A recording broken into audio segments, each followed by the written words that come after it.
तदा मुक्तिर्यदा चित्तम न वांछति न शोचति न मुंचति न गृह्णाति न हृष्यति न कुप्यति।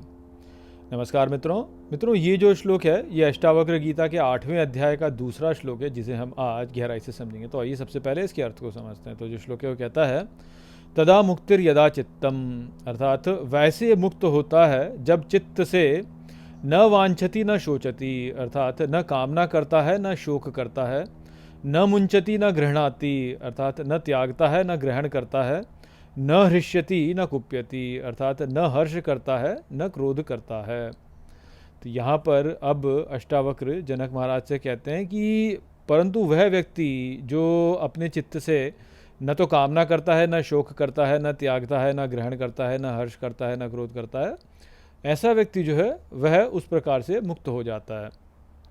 तो ये जो विचार यहाँ पे अष्टावक्र जनक महाराज से कह रहे हैं, ये जो पिछले श्लोक में उन्होंने बोला उसका ठीक विपरीत है। तो जैसे पिछले श्लोक में हमने कथा सुनी थी कि व्यक्ति जो है वह एक पोत पे जा रहा होता है और उसका जो पोत होता है वह डूबने लगता है, और उस व्यक्ति के पास स्वर्ण मुद्राएं होती हैं और वह जो है स्वर्ण मुद्राओं को अपने साथ संरक्षित रखना चाहता था, इस कारण से स्वर्ण मुद्राओं के साथ में वह भी डूब जाता है। तो यहाँ पे जो ये जो अवस्था थी ये इसीलिए हुई क्योंकि व्यक्ति जो है वह संसार को छोड़ नहीं पा रहा था। संसार जो है तो निरंतर डूब रहा है, उसमें कुछ भी यहाँ टिकता नहीं है। आप जो भी कुछ यहाँ पे बनाएंगे वह थोड़े समय में नष्ट हो जाएगा। तो जैसे कहा जाता है कि जो दिखता है वह टिकता नहीं है, क्योंकि जो भी यहाँ पे हमें संसार में दिख रहा है वह सब कुछ अंततः नष्ट हो जाएगा, क्योंकि उसका एक समय पे कभी ना कभी जो है निर्माण हुआ है। तो इस संसार के साथ में जुड़त्व यदि हम करेंगे तो अंततः हमें जो है निराशा ही हाथ लगनी है, क्योंकि जो भी कुछ यहाँ पे है वह सब नष्ट हो जाएगा। किंतु यदि व्यक्ति इस संसार की परवाह ही ना करे, बोले कि ठीक है जैसा संसार में हो रहा होता रहे, मुझे इससे कोई लेना देना नहीं है, मेरा जो संबंध है वह तो शुद्ध चेतन आत्मा के साथ में है और वह ही मेरा स्थान है और मुझे तो वहीं जाना है। तो यदि उस की ओर व्यक्ति जो है अपना रुझान कर लेगा तो वह फिर मुक्त हो जाएगा इस संसार से। तो आप देखिए ना कि हम कितने सारे विषयों के लिए जो है चिंतित रहते हैं कि अरे इलेक्ट्रॉनिक्स जो है वह चाइना क्या कर रहा है, चाइना में इलेक्ट्रॉनिक्स चली जाएगी, और इज़राइल और फ़िलिस्तीन का जो झगड़ा चल रहा है, और रशिया और यूक्रेन का झगड़ा चल रहा है, उसमें क्या होगा।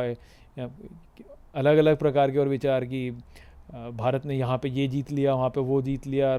तो ये तो केवल भारत का हो गया, फिर उसके बाद में और अलग बातें अलग, अपने परिवार में अलग, अच्छा उसका ब्याह वहाँ पे किससे हो रहा है, इसकी जो है नौकरी कहाँ पे लग गई। तो दुनिया भर के इतने सारे विषय जो हमने पकड़ रखे हैं, ये जो सभी विषय हैं ये हमारे लिए बंधनकारी ही है ना।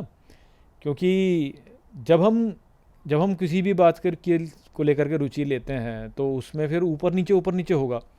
मान लीजिए कि आप बड़े ही प्रसन्न होते हैं कि अच्छा यहाँ पे चाइना को मात मिल गई, तो कहीं पे फिर भारत को मात मिलेगी तो आपको वहाँ पे दुख होगा। तो आपने ही तो पकड़ रखा है ना इसको, आपने ही इस समस्या को स्वयं से अपने लिए उत्पन्न कर रखा है, क्योंकि आप परवाह करते हैं इसके विषय में। आप कुछ चाहते हैं, कुछ नहीं चाहते। किसी चीज़ से जो है आप में हर्ष उत्पन्न होता है, किसी चीज़ से आप में क्रोध उत्पन्न होता है।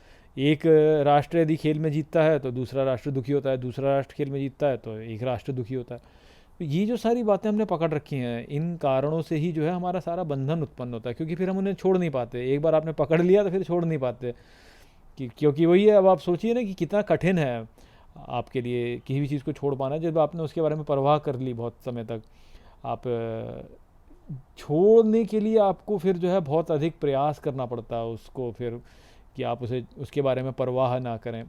किंतु अंततः तो आपको यह ही करना है कि आपको इन सबको त्यागना ही है, इन सबसे दूर ही आपको होना है। अपने चित्त को इनसे मुक्त करना है, ना तो इससे दूर जाना है ना इसके पास जाना है, इसमें लय हो जाना है। बस जैसा है वो वैसा ही ठीक है, उसको उसी प्रकार से स्वीकार कर लेना ही ठीक है। तो ये संसार तो सदा विघटन की ओर ही जा रहा है, तो इसको पकड़े ही क्यों हम।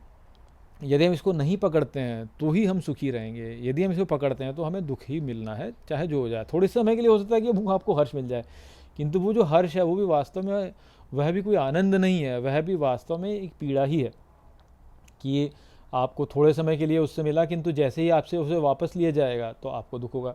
जैसे दाँत की खुजली होती है, दाँत की खुजली यदि आप करें आपको करने में बड़ा आनंद आता है, किंतु जैसे ही आप उसको करना बंद करते हैं तो आपको फिर से खुजली होने लगती है।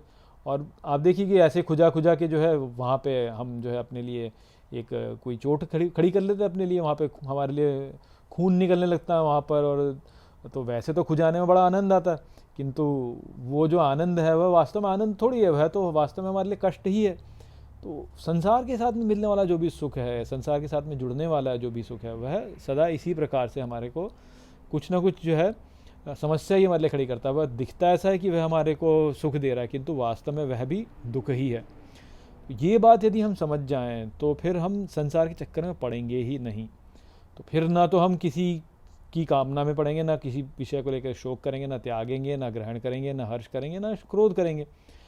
वास्तव में संसार हमारे लिए विषय है ही नहीं। हमारे लिए जो विषय है वह तो शुद्ध चेतन आत्मा में स्वयं को स्थित करना, स्वरूप में हमारी स्थिति है। तो वो ही हमें वास्तव में करना है। तो उसी विषय में यहाँ पे जनक महाराज को अष्टावक्र बता रहे थे। तो आशा करता हूँ कि मैंने इस श्लोक को आपको अच्छे से समझा दिया होगा। चलिए इसी के साथ इस वीडियो को यहीं पे समाप्त करते हैं। नमस्ते।